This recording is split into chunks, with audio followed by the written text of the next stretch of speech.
ঝাল টক এই চিকেন একবার খেলেই ফ্যান হয়ে যাবেন। আজকে আমরা বানাচ্ছি একদম স্পেশাল লঙ্কা লেবু মুরগির ঝোল। তার জন্য প্রথমে 1 কেজি চিকেন ভালো করে ধুয়ে নিয়েছি।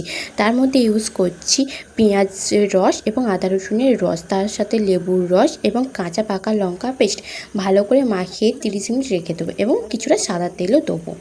দিয়ে অন্যদিকে আমরা রসুন কুচি এবং আদা কুচি হালকা করে ভেজে নেবো যতক্ষণ ওর কাঁচা গন্ধটা যাচ্ছে, এবং মেখে রাখা চিকেনটাও দিয়ে দেবো।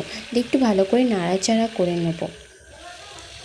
নাড়াচাড়া করে নেওয়ার পর একটু পরিমাণ মতো গোলমরিচের গুঁড়ো দেবো। এখানে জায়গায় লঙ্কার পেস্ট দিয়েছে, তাই আপনারা পরিমাণ মতো বা স্বাদ মতো গোলমরিচের গুঁড়ো দিতে পারেন। দেখেছেন কতটা চিকেন থেকে জল বেরিয়েছে, এবং আমি কিছুটা হলুদ দিয়ে দেবো। এখানে নুনটা দেবো না, যাতে আরও জলটা বেরিয়ে যায়। দিয়ে আমি কিছুক্ষণ চাপা রেখে দিয়েছিলাম। দেওয়ার পরে নুন পরিমাণ মতো এবং কাঁচা লঙ্কা চেরা দিয়েছি। দিয়ে আরও কিছুক্ষণ আমার চাপা দিয়ে রেখেছিলাম। ভালো করে আমাদের কষানো হয়ে গেছে। আপনারা কালারটা দেখেই বুঝতে পারছেন যে কতটা তেল বেরিয়েছে।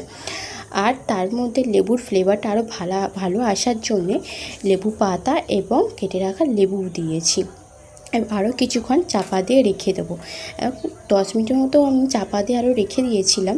এতে টেস্টটা আরও সুন্দর সে, আর ভালো করে চিকেনের ভিতরে লেবুর ফ্লেভারটাও গিয়েছে, ভালো মতো হয়ে গিয়েছে।